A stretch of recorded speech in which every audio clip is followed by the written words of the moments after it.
ಕರ್ನಾಟಕದಲ್ಲಿ ಮುಂಗಾರು ಪೂರ್ವ ಮಳೆ ಚುರುಕುಗೊಂಡಿದ್ದು, ಮುಂದಿನ 7 ದಿನಗಳ ಕಾಲ ರಾಜ್ಯಾದ್ಯಂತ ಗುಡುಗು ಸಿಡಿಲು ಹಾಗೂ ಬಿರುಗಾಳಿ ಸಹಿತ ಸಾಧಾರಣ ಮಳೆಯಾಗಲಿದೆ ಎಂದು ವಾತಾವರಣ ಇಲಾಖೆ ಮುನ್ಸೂಚನೆ ನೀಡಿದೆ. ಕರಾವಳಿ ಭಾಗಕ್ಕೆ ಹಸಿರು ಅಲರ್ಟ್ ಘೋಷಿಸಲಾಗಿದ್ದು, ಮೇ 25ರಂದು ಒಳನಾಡಿನ ಜಿಲ್ಲೆಗಳಲ್ಲಿ ಅಲಿಕಲ್ಲು ಮಳೆಯಾಗುವ ಮುನ್ನೆಚ್ಚರಿಕೆ ಇರುವುದರಿಂದ ಆರೆಂಜ್ ಅಲರ್ಟ್ ನೀಡಲಾಗಿದೆ. ಸಿಡಿಲು ಹಾಗೂ ಅಲಿಕಲ್ಲು ಮಳೆಯ ಮುನ್ಸೂಚನೆ ಇರುವುದರಿಂದ ರೈತರು ಹಾಗೂ ಸಾರ್ವಜನಿಕರು ಜಾಗ್ರತೆ ವಹಿಸುವಂತೆ ಸೂಚಿಸಿದೆ. ಉತ್ತರ ಕರ್ನಾಟಕದಲ್ಲಿ ಪೂರ್ವ ಮುಂಗಾರು ಮಳೆ ಅಬ್ಬರ ಮುಂದುವರೆದಿದೆ. ಇಂದು ಸಹ ವಿಜಯನಗರ, ರಾಯಚೂರು, ಗದಗ, ಕೊಪ್ಪಳ ಹಾಗೂ ಇತರ ಹಲವು ಜಿಲ್ಲೆಗಳಲ್ಲಿ ಸುರಿದ ಭಾರೀ ಮಳೆಯಿಂದಾಗಿ ಜನಜೀವನ ಅಸ್ತವ್ಯಸ್ತವಾಗಿದೆ.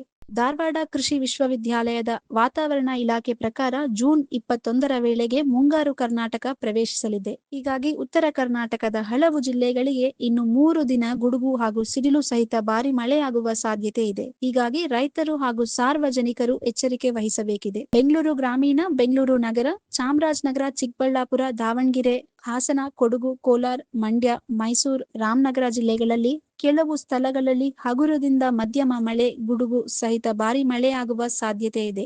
ಬೆಂಗಳೂರಿನಲ್ಲಿ ಮಧ್ಯಾಹ್ನ ಅಥವಾ ಸಂಜೆ ವೇಳೆಗೆ ಭಾಗಶಃ ಮೋಡ ಕವಿದ ವಾತಾವರಣ ಇರುತ್ತದೆ.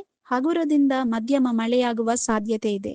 ಈ ವಿಡಿಯೋ ನಿಮಗೆ ಇಷ್ಟವಾದಲ್ಲಿ ಲೈಕ್ ಮಾಡಿ, ಶೇರ್ ಮಾಡಿ, ಸಬ್ಸ್ಕ್ರೈಬ್ ಮಾಡಿ.